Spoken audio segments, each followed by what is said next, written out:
irin wannan incidences din kowa yana da shi a wajensa.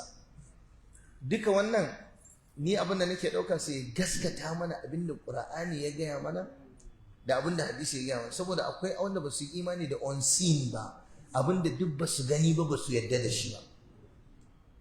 Da haka akwai aljanu muna rayuwa da su, suna iya cutar da mutum, kuma mutum yana iya kamuwa da larurarsu. Me za mu yi? Zikiri. Me za mu yi? Karatun Qur'ani.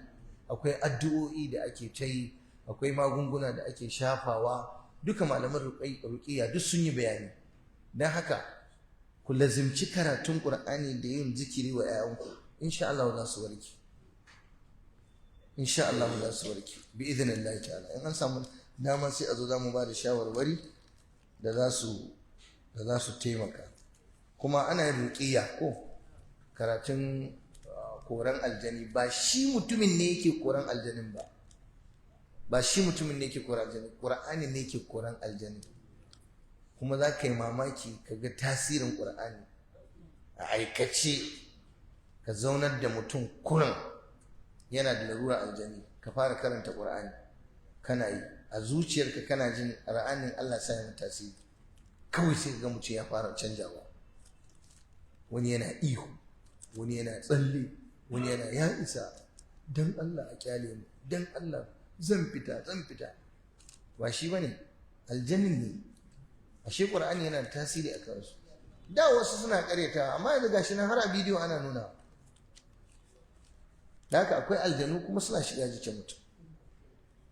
Wannan duk akwai maganganun Sheikhul Islam Ibn Taymiyyah da yadda aka yi karatun aljani, aka kori aljani a jikin mutum, da yadda aka duk akwai su Ibn Qayyim duk sun yi bayani da sauran malamai. Allah gane da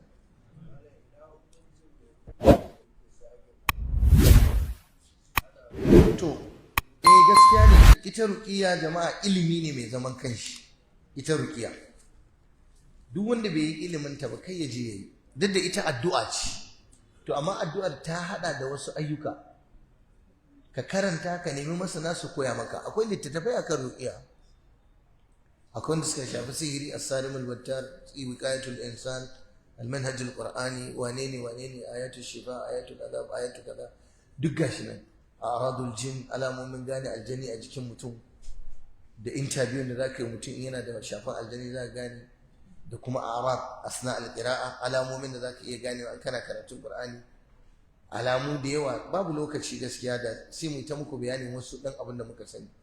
Duk wanda ya karanta ruqiyya, kana fara yin mutum karatun Qur'ani, to zaka ga yana abin nan. Duk wanda ka zo kana karatun Qur'ani kaga ya fara wani abu nasa yana motsi ba a daidai ba, to akwai aljani a jikinsa.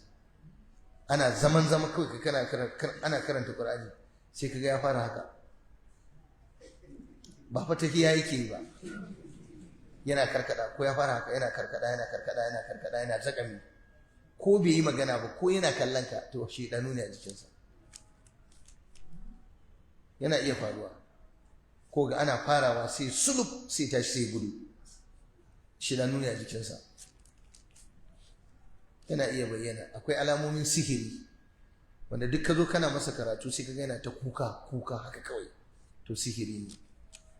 Akwai sammu a jikinsa, alamar gane akwai sammu a jikin mutum, musamman an zo ana karanta masa ayoyin sihiri, za ka ga tasirin Qur'ani malam. Wallahi in ana karanta ayoyin da sihiri sai ga yana ihu.